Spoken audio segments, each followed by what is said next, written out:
একবার এক গ্রামে রামু নামে একটি দরিদ্র কৃষক বাস করত। রামু এক জমিদার বাড়িতে দিনমজুরি করত। কিরে রামু, কোথায় গেলি? আয় দেখি এদিকে। যাচ্ছি জমিদার মশাই। তাহলে রামু, মূর্তিকারের কাছে গণেশ ঠাকুরের মূর্তিটার কথা বলেছিস তো? হ্যাঁ জমিদার মশাই, বলে দিয়েছি। দেখিস আবার কোনো ভুল ত্রুটি যেন না হয়। জমিদার বাড়ির গণেশ পূজা বলে কথা। কি যে বলেন জমিদার মশাই, ভুল ত্রুটি আপনি একদম নিশ্চিন্ত থাকুন। কাল তাহলে সকাল সকাল স্নান করে চলে আসিস, গণেশ ঠাকুর আনতে যেতে হবে। ঠিক আছে জমিদার মশাই। বাবা, আজ এত রাত করে বাড়ি ফিরলে যে? আরে আর বলিস না, কিছুদিন পরেই তো গণেশ পুজো। আর জমিদার বাড়ির গণেশ পুজো মানে ধুমধাম করে করা হয়। তাই জমিদার মশাই বাড়ি পরিষ্কার করা গণেশ দেবতার প্যান্ডেল তৈরি করছিলাম।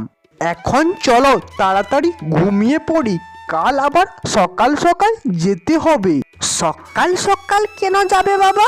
কাল জমিদার বাড়িতে অনেক কাজ, গণেশ দেবতার মূর্তি আনতে যেতে হবে যে। বাবা, আমিও যাব গণেশ ঠাকুর আনতে। আচ্ছা, কাল তাহলে সকাল সকাল স্নান করে নিস।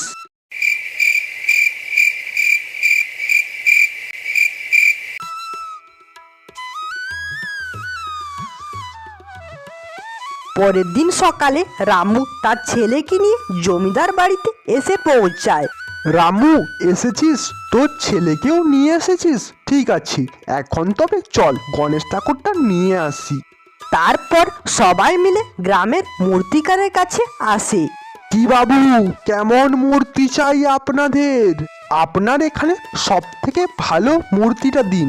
ভালো মূর্তি বলে কিছু হয় না, ভক্তি দিয়ে ডাকলে ভগবান আসেন। আচ্ছা, এই দেখুন কত রকমের মূর্তি আছে, কোন মূর্তিটা নেবেন আপনি বলুন। আমাদের এই মূর্তিটা দিন। বাবা, গণেশ ঠাকুরের বাহন ইঁদুর কেন গো? গণেশ ঠাকুর এত বড়, এই ছোট্ট ইঁদুর গণেশ ঠাকুরকে কি করে নিয়ে যায়? রামুর ছেলের এমন প্রশ্নে মূর্তিকার বলে উঠল, ভালো প্রশ্ন করেছো বাবা। তুমি কি জানো এই গণেশ দেবতার বাহন ইঁদুর কি করে হলো? তাহলে শোনো পুরো গল্পটা। একবার গজমুখাসুর নামে এক অসুর ছিল। সে একবার মহাদেবের ধ্যান করতে বসে। ওম নমঃ শিবায়, ওম নমঃ শিবায়, ওম নমঃ শিবায়, ওম নমঃ শিবায়। হে গজামুখাসুর, চোখ খোলো, আমি তোমার ধ্যানে প্রসন্ন হয়েছি। বলো তোমার কি চাই?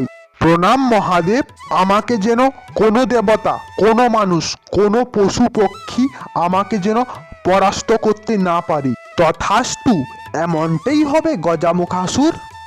কিন্তু একটা কথা মনে রেখো, তোমার এই বরদান যেন ভালো কাজে ব্যবহার করো, কোনো খারাপ কাজে ব্যবহার করবে না।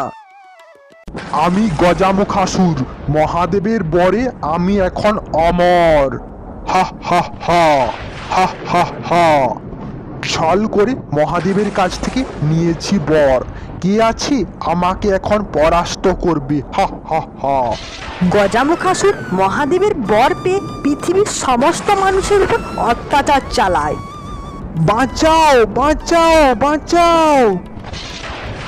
হা হা হা, হা হা হা। এই জগৎ সংসারের এমন অবস্থা দেখে লোকপিতামহ ব্রহ্ম প্রথমে বিষ্ণুদেবের কাছে যান। হে বিষ্ণুদেব, এখন আমরা কি করব? গজামুখাসুরের অত্যাচারে পুরো জগৎ সংসার যে ধ্বংস হয়ে চলেছে। ঠিকই বলেছেন লোকপিতামহ ব্রহ্ম, এখন আমাদের মহাদেবের কাছে যাওয়া উচিত, উনি কিছু একটা করতে পারেন।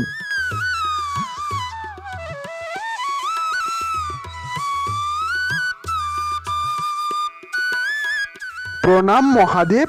মহাদেব, আপনার বরেই তো গজামুখাসুর এত শক্তিশালী, চারিদিকে লণ্ডভণ্ড করে চলেছে।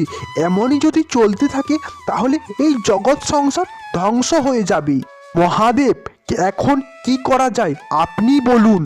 তখন ব্রহ্মা বিষ্ণু মহেশ্বর তিন দেবতাই ভারী সংকটে পড়ে যান। কি করা যায়? মহাদেব যে এমন বর দিয়েছেন, কোনো দেবতা, কোনো মানুষ, এমনকি কোনো পশু পাখিও তাকে হারাতে পারবে না।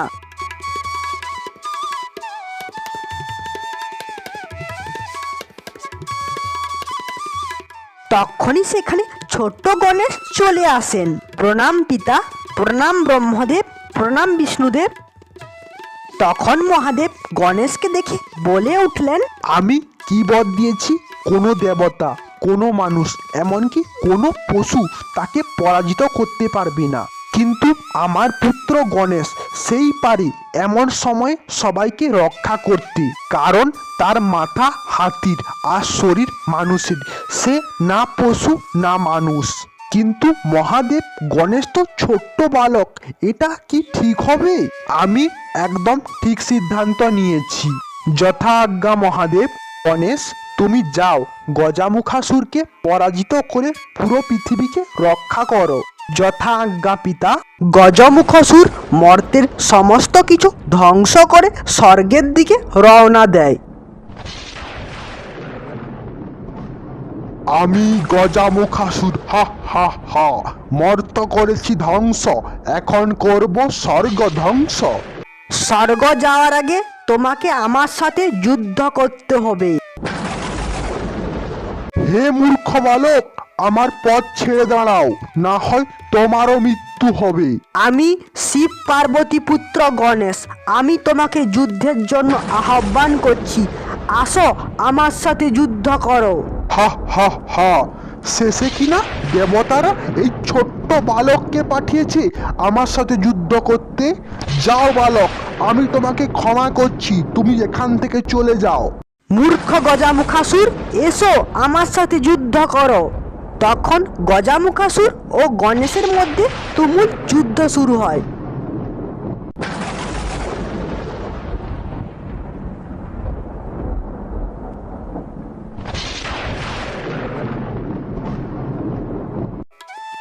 গজমুখাসুর গণেশ দেবতার কাছে হেরে গিয়ে নিজেকে রক্ষা করার জন্য ইঁদুরের রূপ নেয়।